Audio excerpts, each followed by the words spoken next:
ngayon, schedule ko gawa ng dumplings. Every week ako gumagawa ng dumplings dito. Paborito nila kainin. Mga boss ko. So ngayon, dito ako sa kusina nag-entro. Kasi pupunta na ako ng market. Bibili ako ng gagawin kong dumplings.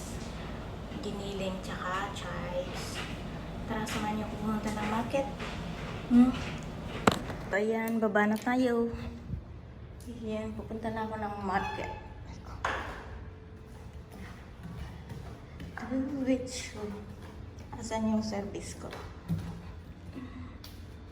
Magbabay ka papuntang market. And guys, nakuha ko na tong service ko. Pumunta na ako ng market. Ayan o. Magbabike ako kasi medyo malayo yung market. Tara, let's go.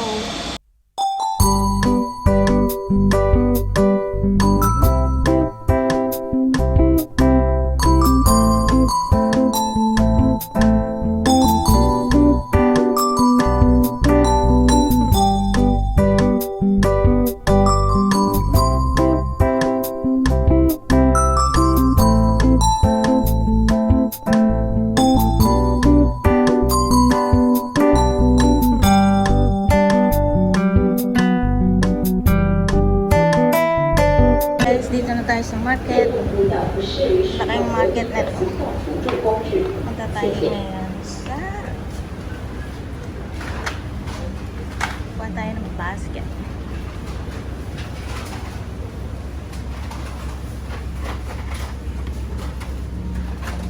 Ito yung kailangan ko. Chives. Fresh chives. So, pipili muna ako.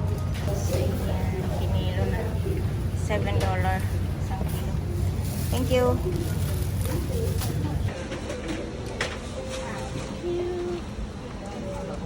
So, ayan guys. Nakauwi na ako galing market. Ito, papakita ko sa inyo kung anong mga pinamili ko. Ayan. Bumili ako ng patatas.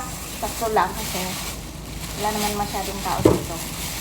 So, mamaya mag-aadobo ko ng manok.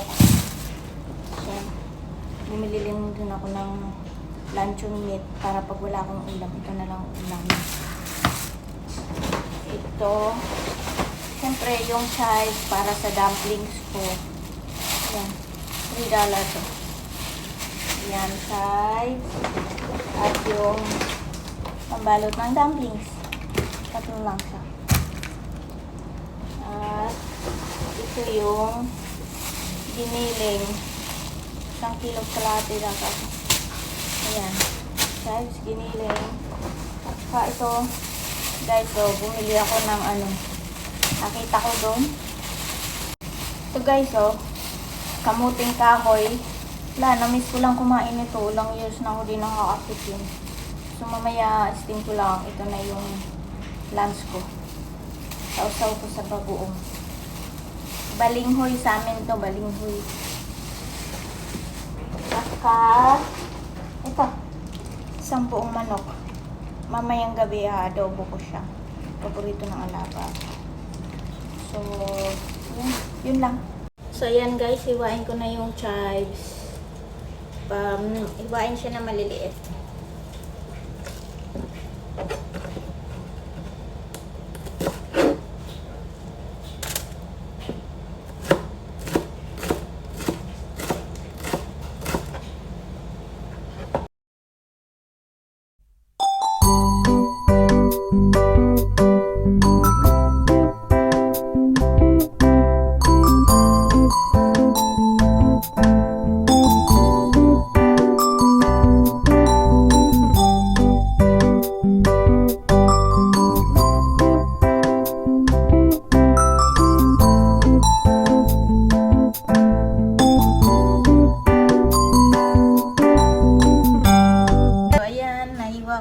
Chives, ganyan lang. Ang dami. Ito na yung ground pork. Nilagyan ko siya ng luya para timplahan na natin siya. So, ayan, magtitimpla na tayo. Ang hanggang lagyan ko muna ng paminta. Wala nang sukat-sukat. Oyster sauce.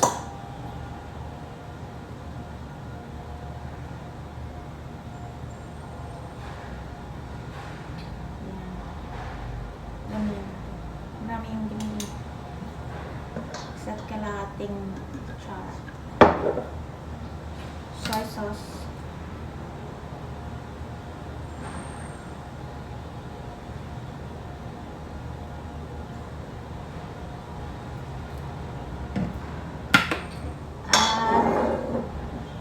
Sesame oil.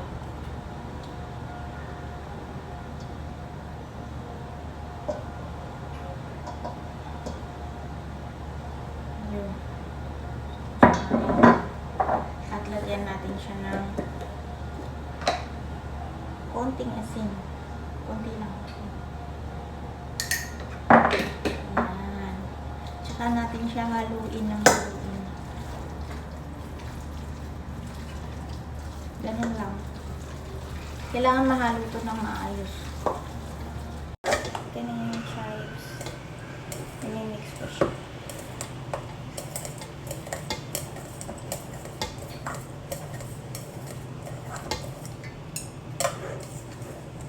Lagyan ko siya ng sesame oil.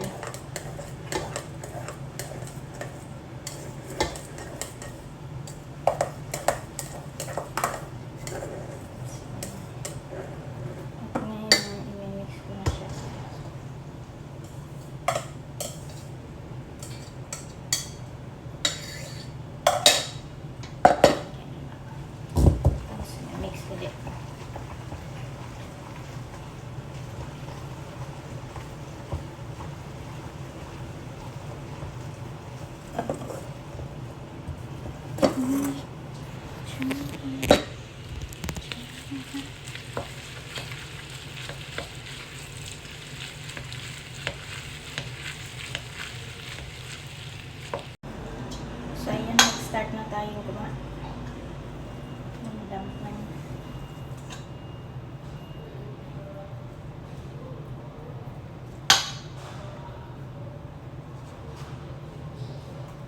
Hello.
Lalagay ko muna sa freezer para tumigas siya.